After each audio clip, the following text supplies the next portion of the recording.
Իմ անունը Արմեն Մելիքյանն է, 71 տարեկան, պատմաբան հնագետ, 30 տարի փնտրել եմ Մրանիի կորած մատյանը։ 3 թոռնուհիս, Նարինեն, որը ծրագրավորող է, խանգարեց իմ հանգստյանը։ Նա վերլուծել էր Մատենադարանի թվայնացված ձեռագիր 4587-ը գտել էր թաքնված պատկեր, ստեգանոգրաֆիա, 13-րդ դարի տեխնիկա։ Պատկերը ցույց էր տալիս արագ սկետի քարտեզ 87 կետերով։ Յուրաքանչյուր կետ համապատասխանում էր հայկական այբուբենի տառին, եթե կիրառես Գերան Թագուհու ծննդյան թիվը 1262։ Գերանը Լոն Բեի դուստրն էր, պատմիչները նրան համարում էին անկարոր։ Բայց այս կոդը ապացուցում էր հակառակը։ Նարինեն ստեղծել էր ալգորիթմ։ Երբ միացրեց կետերը ըստ մաթեմատիկական հաջորդականության Ֆիբոնաչիի շարքով բազմապատկած 87-ով, ստացվեց հաղորդագրություն, որտեղ արքայական աղացքարը պտտվում է առանց ջրի, որտեղ 87 սյուները կանգնած են շրջանած, այնտեղ թաղված է Բագրատունիների սերմնապահոցը։ Սերմնապահոց։ Ես գիտեի այդ լեգենդը։ Թագուհի Գերանն ըստ ավանդության հավաքել էր մեծ հայքի բոլոր թագավորությունների սերմերը, Արարատյան դաշտից մինչ Կիլիկիա։ Ոչ թե պարզապես սերմեր, այլ 87 տեսակ հնագույն հացահատիկ, յուրաքանչյուրը աճեցված տարբեր թագավորությունում։ Գտանք վայրը, Անի ավերակներում, թաքնված եկեղեցու տակ։ Գեորադարով սկանավորեցինք։ 12 մետր խորությունում կար քարե խցիկ։ Հնագիտական արշավախումբը ղեկավարությամբ սկսեց պեղումները։ Պետական հանձնաժողովը վերահսկում էր։ Խցիկում գտանք 87 կավե սափոր, յուրաքանչյուրը կնքված մոմով պարունակում էր ոչ միայն սերմեր, այլ մետաղական թիթեղներ, սեպագիր արձանագրություններով։ Դրանք բաղադրատոմսեր էին։ Ոչ թե սովորական, այլ ագրոնոմիական հրահանգներ, հողի ոռոգման ցիկլեր, լուսնային փուլեր, նույնիսկ միկրոէլեմենտների քանակություն, 13-րդ դարի լեզվով։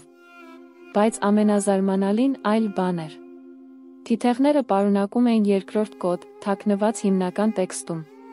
Եթե վերցնես յուրաքանչյուր 87 վրտ տառը կարդաս հետընթաց, ստացվում էր քարտեզ դեպի մյուս պահոց։ Դոկտոր Սիլվա Խաչատրյանը, բուսաբան գենետիկոս, անալիզ արեց սերմերը։ Սրանք հնարավոր չէ։ Դնեն ցույց է տալիս 750 տարվա վաղեմություն, բայց պահպանվածությունը 99.7%։ Գերանը օգտագործել է բորաքս, մեղրամոմ ինչ-որ անհայտ նյութ։ Երկրորդ պահոցը Գառնի տաճարի տակ էր։ Այստեղ գտանք ոչ թե սերմեր, այլ 87 փայտե գլան, պարունակելով մանրամասն ագրոնոմիական մատյաններ։ Յուրաքանչյուր գլան նկարագրում էր մեկ թագավորության գյուղատնտեսական համակարգը, Ուրարտուից մինչ Կիլիկիա։ Ամենահետաքրքիրը գլան 73-ն էր։ Այն պարունակում էր Գերանի անձնական նամակը։ Ես, Գերանը, Լոնի դուստրը, թաղում եմ այստեղ ոչ թե ոսկի, այլ Հայաստանի ստամոքսը։ 87 սերունդ կպահպանեն գիտելիքը։ Երբ մեր երկիրը նորից միավորվի, այս սերմերը կերակրեն այն։ Հաջորդ շաբաթ կատարեցինք ռադիովուգլածնային անալիզ։ Արդյունքները ցնցող էին, որոշ սերմեր պարունակում էին իզոտոպներ, որոնք գոյություն ունեին միայն Արարատյան դաշտավայրում մինչ 1915 թվականը։ Գերանը ստեղծել էր ոչ միայն սերմնապահոց, այլ գենետիկ քարտեզ ամբողջ հայկական լեռնաշխարհի։ ՊՀՄ Պարենի համաշխարհային հուշարձանների միություն առաջարկեց 50 միլիոն եվրո սերմնաբանկի համար։ Բայց հայտնաբերեցինք երրորդ կոդ։ Եթե դասավորես բոլոր 87 սափորները ըստ մոմի քիմիական կազմի միացնես կետերը, ստացվում է աստղային քարտեզ 1262 թվականի գարնանային գիշերահավասարի։ Այդ գիշեր, ըստ աստղային դիրքի, գտանք վերջին պահոցը, Տաթի վանքի տակ։ 87 ոսկյա թիթեղ, յուրաքանչյուրը պարունակում էր ալքիմիական բանած հողի բերիության համար։ Քիմիկոս Դավիթ Աբրահամյանը վերծանեց։ Սա նիտրոգենի ֆիքսացիայի բանած է, 700 տարի առաջ բակտերիաների հայտնագործումից։ Բայց իրական գանձը այլ բան էր։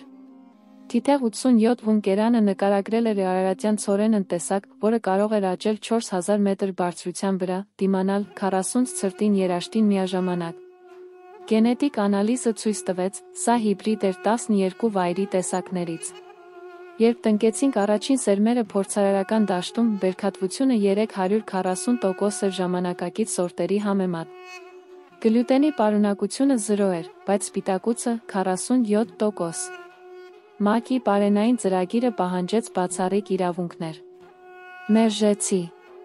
Գերանի նամակի վերջին տողն ասում էր. «Սա պատկանում է 87 սերնդին, ոչ թե մեկին»։ Հիմնեցինք Գերանի ժառանգությունը հիմնադրամը։ Սերմերը բաժանվում են անվճար բոլոր հայ ֆերմերներին մեկ պայմանով. պետք է պահպանեն բուն սորտը չխաչասերեն ԳՄՕ-ի հետ։ Այսօր մեր լաբորատորիայում 87 գիտնական աշխատում է սերմերի վերականգնման վրա։ Արդեն վերակենդանացրել ենք 43 տեսակ։ Յուրաքանչյուրը պատմություն է։ 17-ը անի ոսկեհատ, 35-ը վասպուրականի արծաթ գարի, 73-ը Սյունիքի երկաթ վարսակ։ Նարինեն այժմ ղեկավարում է թվային արխիվը։ Նա ստեղծել է բլոքչեյն համակարգ, որը հետում է յուրաքանչյուր սերմի գենետիկ ուղուն։ Պապիկ, Գերանը 13 հրդարի Սաթոշի Նակամոտո էր, ծիծաղում է նա։ Երբ հարցնում են, ինչու չհրապարակեցինք ամբողջական բանաձևը, ցույց եմ տալիս վերջին չվերծանված կոդը, պարուրած գրություն 87 շրջանակով։ Որոշ գաղտնիքներ սպասում են իրենց ժամանակին։ Մենք գտանք սերմերը։ Հաջորդ սերունդը կգտնի իմաստը։ Գերան Թագուհին մահացել է 1285-ին, 23 տարեկանում։ Պատմաբանները ասում են, նշանակություն չուներ։ Բայց նրա 87 սափորները կերակրելու են Հայաստանը հաջորդ 87 սերունդ։ Սա ավելի մեծ ժառանգություն է, քան ցանկացած թագավորություն։